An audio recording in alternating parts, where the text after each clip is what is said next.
Welcome to the Blue Security Podcast, a weekly podcast for information security defenders, where we bring you discussions on best practices, tools, and implementation for enterprise security. Now, here are your hosts for today's show, Andy Jha and Adam Brewer.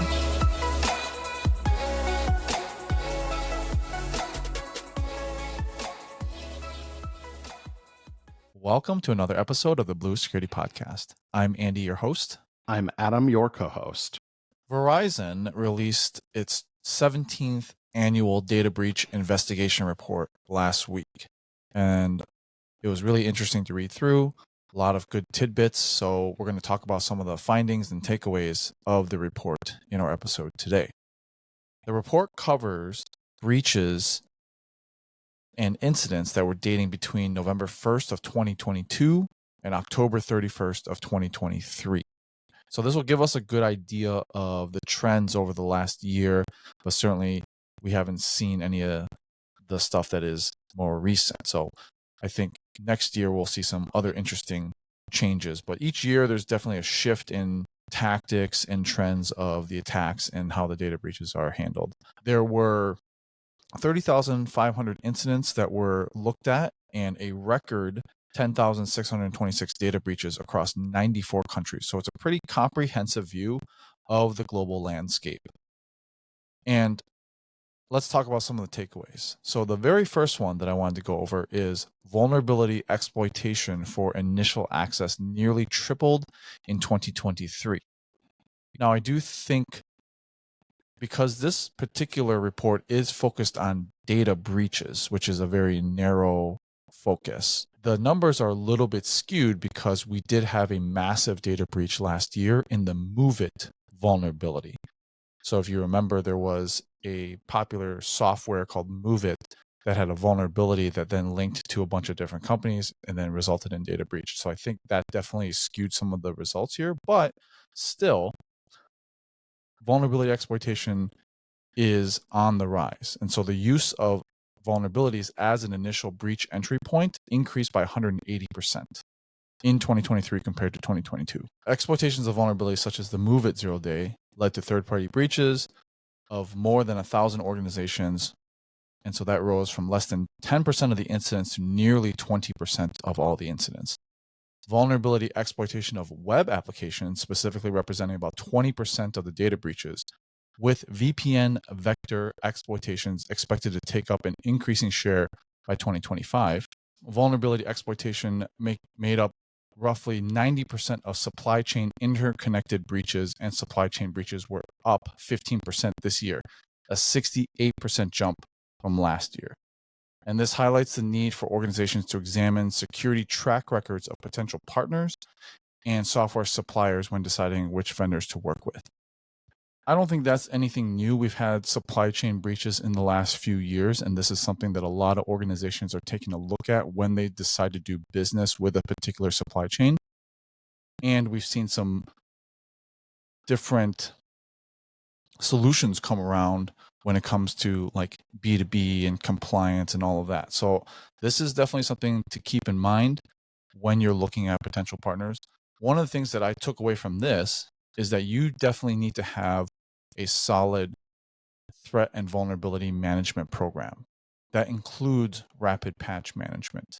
A lot of the customers that I work with in the manufacturing segment, they often are a little bit shy about patching certain machines and having downtime and affecting production.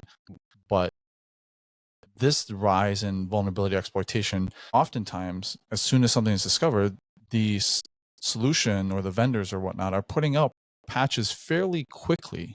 And so as customers and organizations, I think it's really important to be able to react to those right away and make sure that the business side understands that the security is a main concern in taking down the business or whatever, or delaying something in order to patch and maintain that 100% patch management. I also think that you need to look at zero trust framework with advanced detection tools. Zero trust, again, is kind of that like industry word where people give it lip service, but not really like take a hard look into like what actually zero trust means. And anything that isn't zero trust, you got to slowly, start making strides into like making that zero trust. Like things like that I see all the time are exempting your corporate network for certain security controls. Like network-based controls are not zero trust because your network can be breached, especially if you have, like we just talked about here, VPNs. So if you have a VPN and there's a vulnerability with it, all of a sudden your corporate network is breached. And now if you've exempted it from security controls like a compliant device or MFA, you've just given access to the attackers one less security layer to get through. So really need to start making strides in that to, I think zero trust again is a term. It's not fully achievable because we make compromises all the time, but you got to start making strides and keep on working towards that pie in the sky. And you first started talking about vulnerabilities being a much larger share of initial access. My brain immediately went, that tracks. And the reason why that tracks is because we're getting to a more mature place in other portions of the stack. I think we have done an exemplary job hardening user identities, multi-factor authentication everywhere. I think we've done a good job with things like user education and better secure email gateways and preventing threats from ever getting in the first place. And so because those options are getting harder for adversaries to exploit, they're finding new ways of exploitation. Because it was not that long ago when, although threat and vulnerability management was important, it really wasn't the primary methodology for most initial access. Outside of the movies or nation state attackers, that wasn't a common approach. Why go to all the work of finding a 0-day when I can just ask one of your users for their password and they'll give it to me? Well, that is starting to get better. And so now adversaries are being forced to pivot over here and we need to pay it more mind. I like your call out that points out that MoveIt could be responsible for an outsized share of this. But I think if any of us are looking at the maturity curve of security strategies, this would make sense that this would come up now in where we're at in 2024 as being a more common vector. And I think the highlighting of VPNs being a common and attractive entry point forward tracks as well. Well, of course it does. It's publicly facing. And so if you aren't really staying up on your patch management there, it's a very attractive target. So this all tracks. And Andy, I like the call out on your recommendations. Obviously, a robust TVM program will really help, of course, because you're addressing the most severe vulnerabilities as they come up.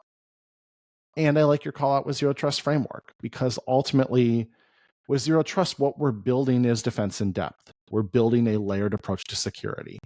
And so even if you, as an adversary, are able to break in and gain that initial access, that could prevent you from easily pivoting, gaining lateral movement, privilege escalation, etc. So great call outs, great discussion there.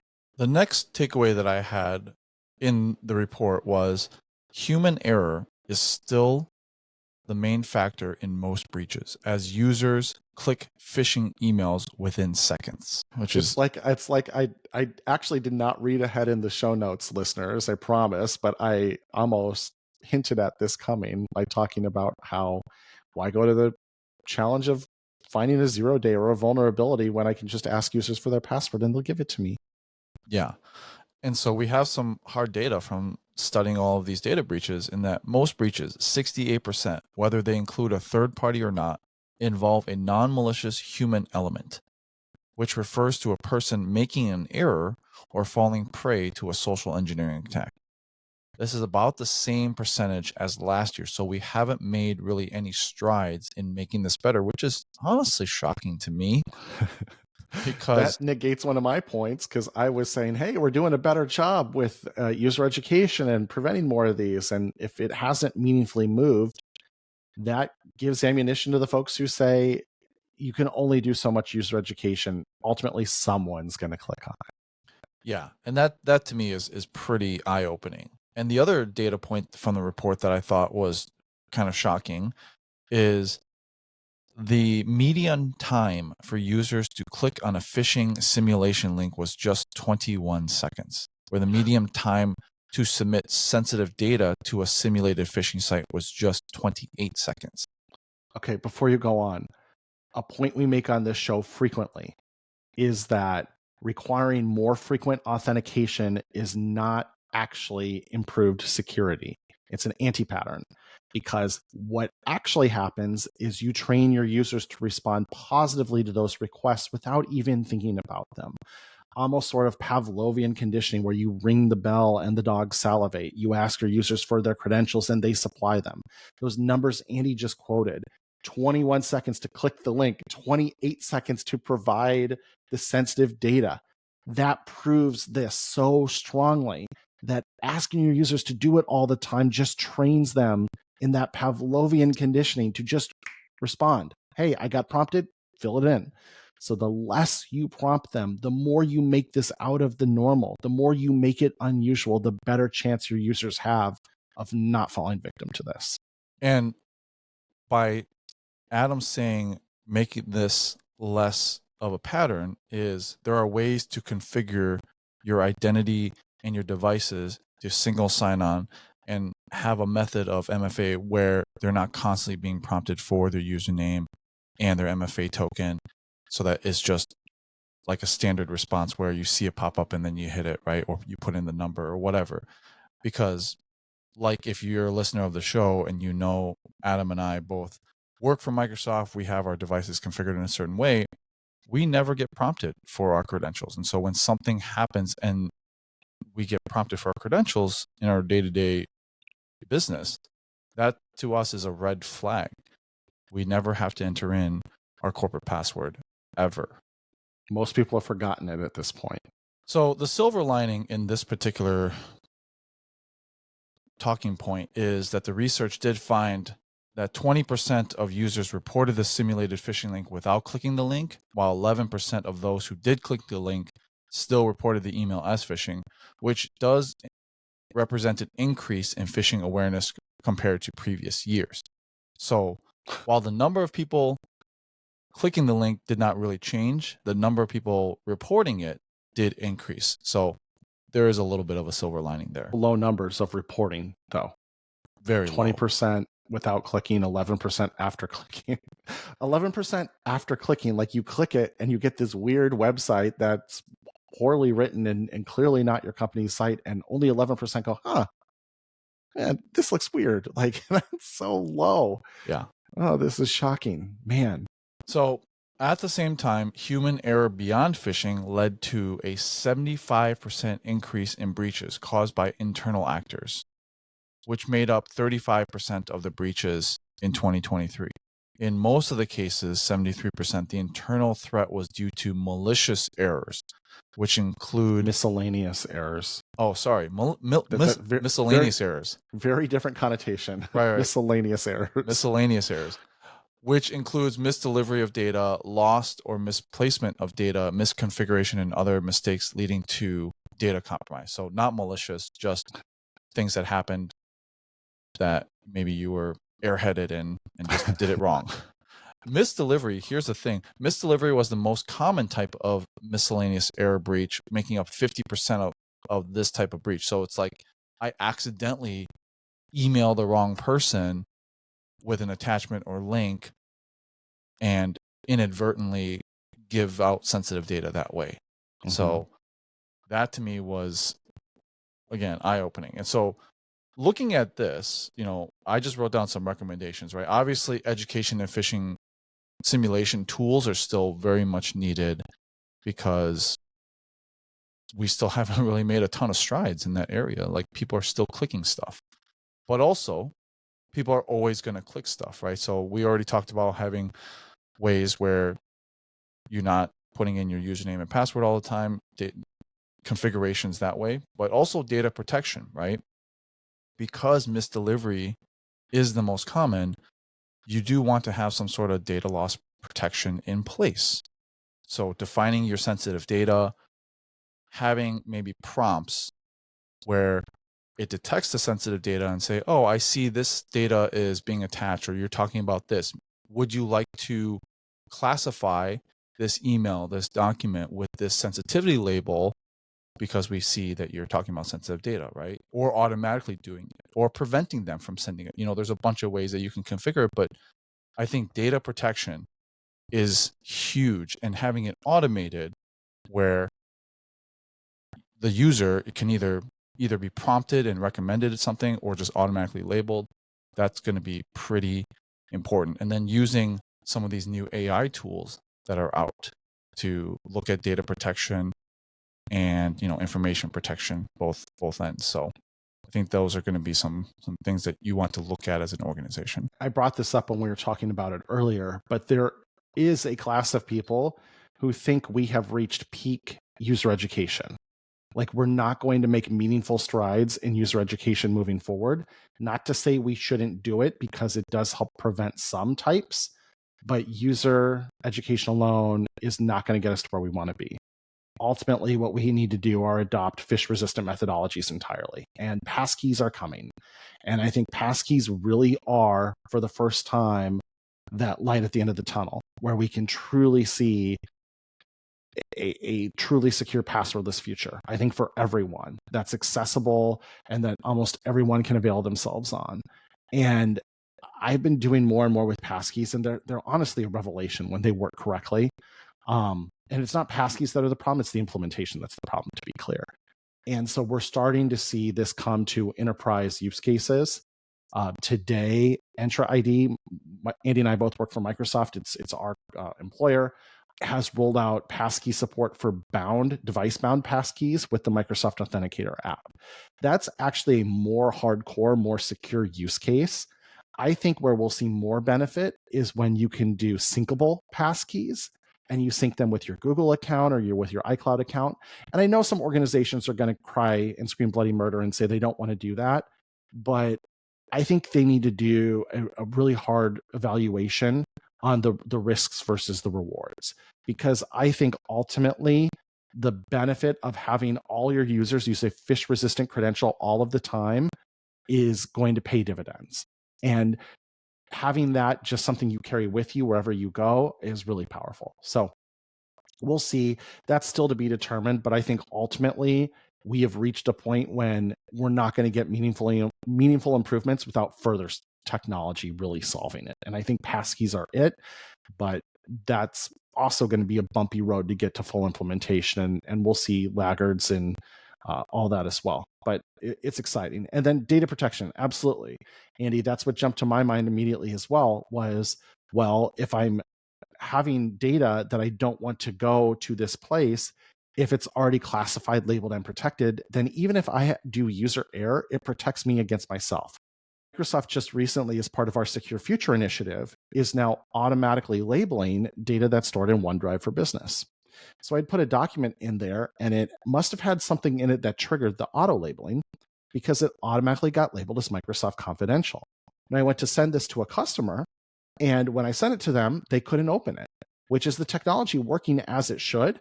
The only problem was that was maybe a little overzealous auto labeling, because that document actually wasn't sensitive. But you can see the benefit here, where what if that was sensitive and I did accidentally send it to someone it shouldn't have been shared with? The technology all exists. It's all there today. It's actually existed now for 5, 6, 7, 8 years that can do all of this. So it's just a matter of implementing it. And Andy, you talked about AI. I think AI can help with this, but it's also acting as that impetus, that driver for organizations to get better with their data security story too. Mm-hmm. So it's both pushing that forward, but it's not hard to see a future where something like Copilot can say, hey, I see you attaching this email with, it looks like it's intended for Intel, but you're sending it to someone at AMD. Maybe you shouldn't do that, or things like that. You've seen the technology today where it'll say, hey, it looks like you were meant to attach something to this email and there's no attachment.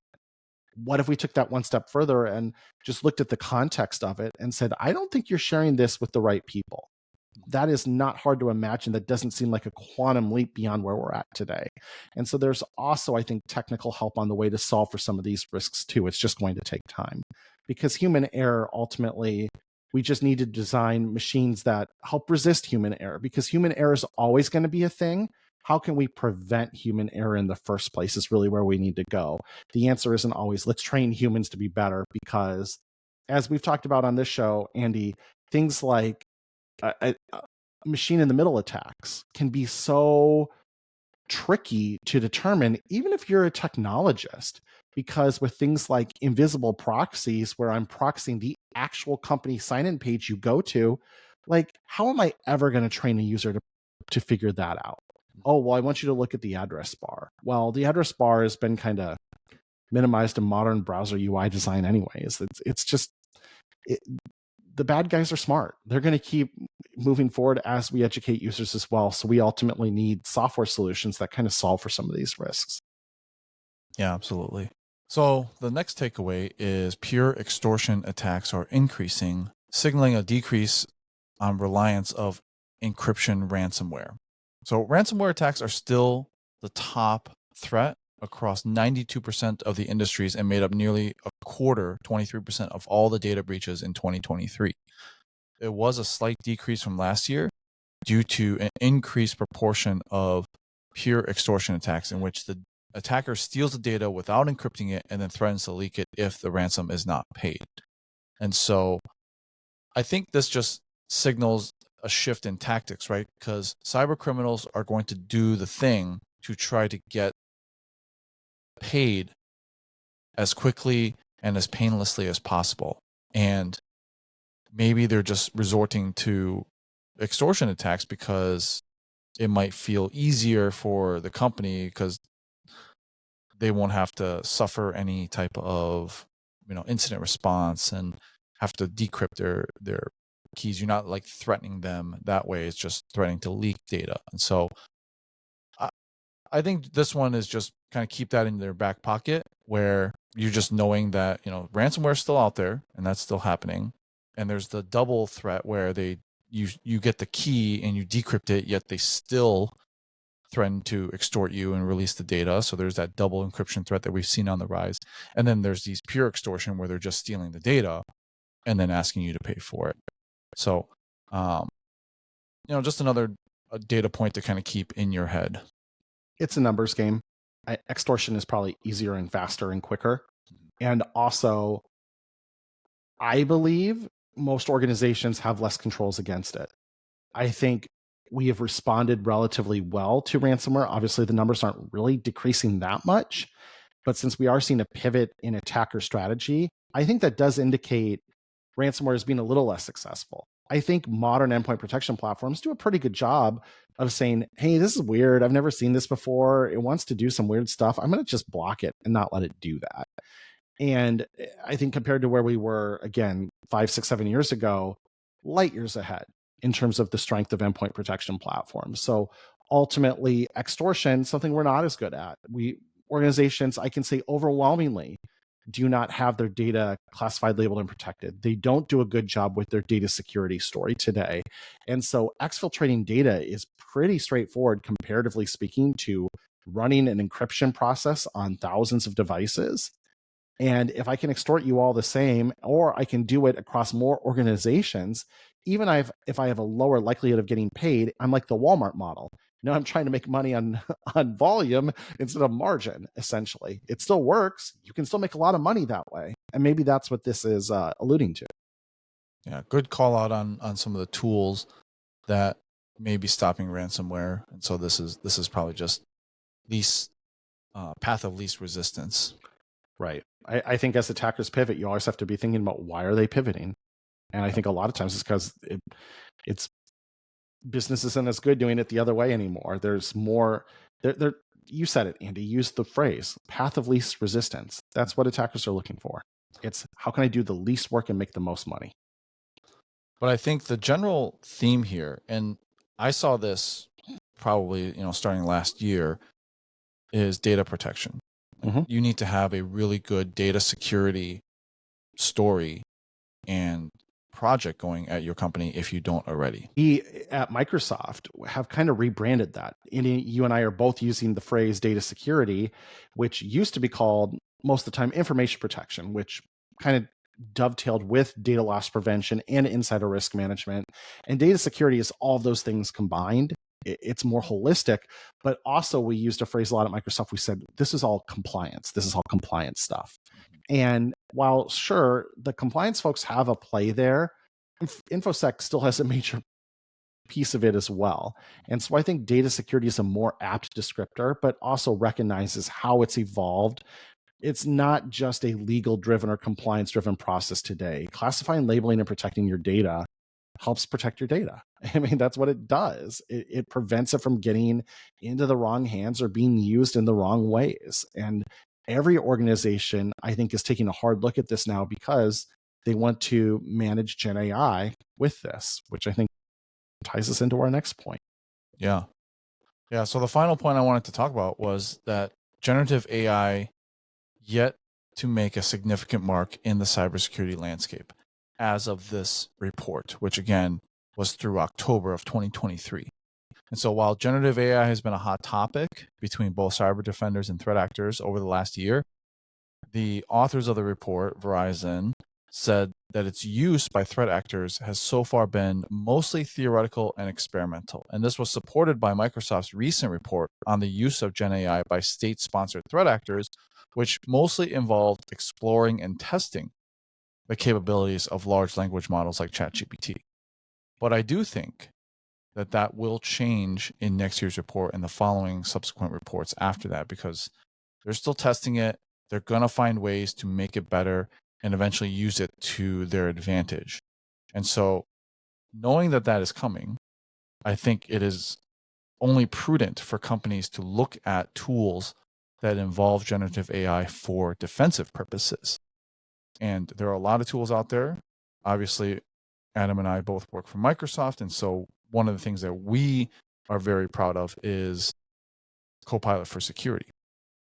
And, you know, that'll integrate with all of our tools as well as third-party plugins and has the access to the security API for your tenant on the back end. So you're able to use generative AI to your advantage, looking at incidents, being able to quickly resolve them, and so on and so forth. So I know that I use generative AI all the time in my position, in both my personal and work life, where I'm looking at different scripts or looking at different incidents, and I can play around with it and generate a KQL query or something like that for advanced threat hunting for demonstration purposes, really in my demo tenant. But it's super helpful. And I think that it only would be prudent for organizations to at least look at it, because it's not that cost prohibited.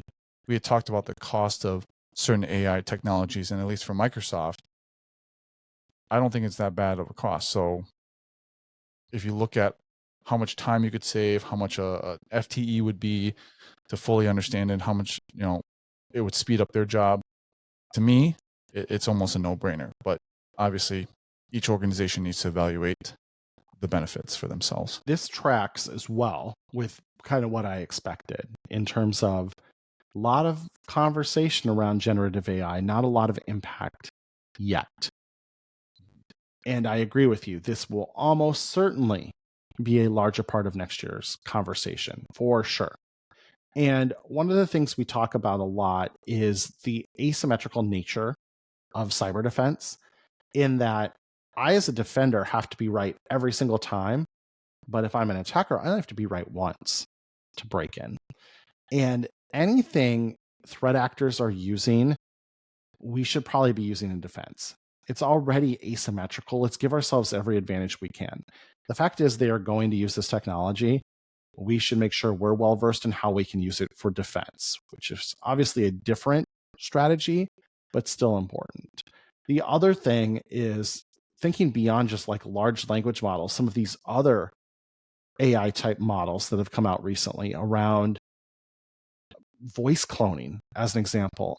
Rachel, I'm blanking on her last name, but she's a very famous security researcher on Twitter. Rachel Tolbach. Yes, her.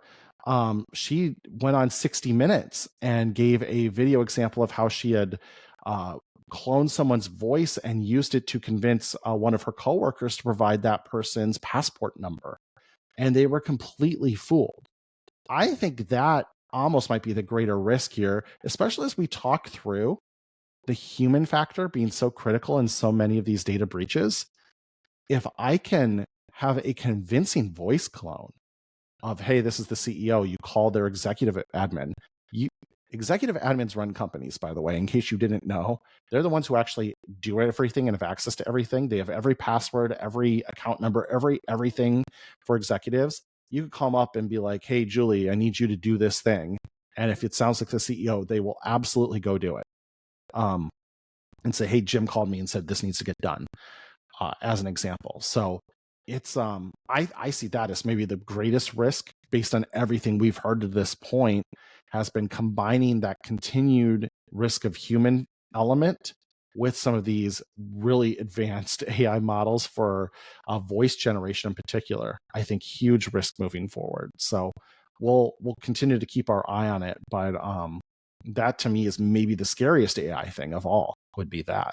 Definitely. I've seen examples of people cloning, like Barack Obama or Donald Trump or whatever, right? And you can like fool people into like them saying something like in an ad or whatever. And definitely could see, someone giving up a password or something like that over help desk. Oh yeah. So I think having that again in the back of your mind, we had talked about like help desk and stuff like that, Help desk security a few weeks back, but maybe for anything that seems sensitive, have some sort of plan, right? Because voice clone is legit a danger to security today, and I agree with you, Adam. It is probably the most scariest one out there. Mm-hmm. So having maybe a backup of saying, okay, this seems a little bit more sensitive. Let's do a video call over Teams or something like that. That's a work application that you have some security controls around. Having some sort of backup that way would try to prevent some of these social engineering attacks. Well, we're talking about being quantum resistant, right? Quantum resistant cryptography. We need voice clone resistant security practices, essentially, where we don't trust anyone's voice alone. That's not enough to identify anyone. We need to get to that point of start really addressing that and having other ways of validation beyond that. Because like you said, it's not a theoretical, it's a now. It exists today. How are we hardening all of our processes against it? And we talked about this in help desk security, a lot of options to do that. So go check out that episode as we talked about it. But these are all the things defenders need to be thinking about, which is, it's a ton. It's a lot. But this is this Verizon report, by the way, as we're preparing to wrap the show, this is like the Cadillac standard of some of these reports. I know in a lot of our marketing materials we make at Microsoft, like different slideshows we make to present to customers, they frequently quote data from the Verizon data breach incident report all of the time, because it is the gold standard. It's really well researched. It's really well done. So listener, you should go check it out. We'll have it linked in the show notes. But Andy, thanks for putting this together and bringing some great data to talk about. This is really fascinating. And I love how I stuck my foot in my mouth from the first point to the second point, which just proves you don't always know what to expect with some of this. And the saying is what, ball don't lie, numbers don't lie either, right? So yeah, this helps us know where to focus our efforts. And that's our show for this week. Thanks for watching and listening as always. Our contact information will be in the show notes if you have any questions or topics you want us to talk about in the future. Thanks. We'll talk to you guys next week. Thank you for listening to the Blue Security Podcast. Please check out the show notes, catch up on episodes you may have missed, and subscribe so you don't miss any future episodes. Find Andy on Twitter @AJaw0 and Adam @AJBrewer. See you at our next episode.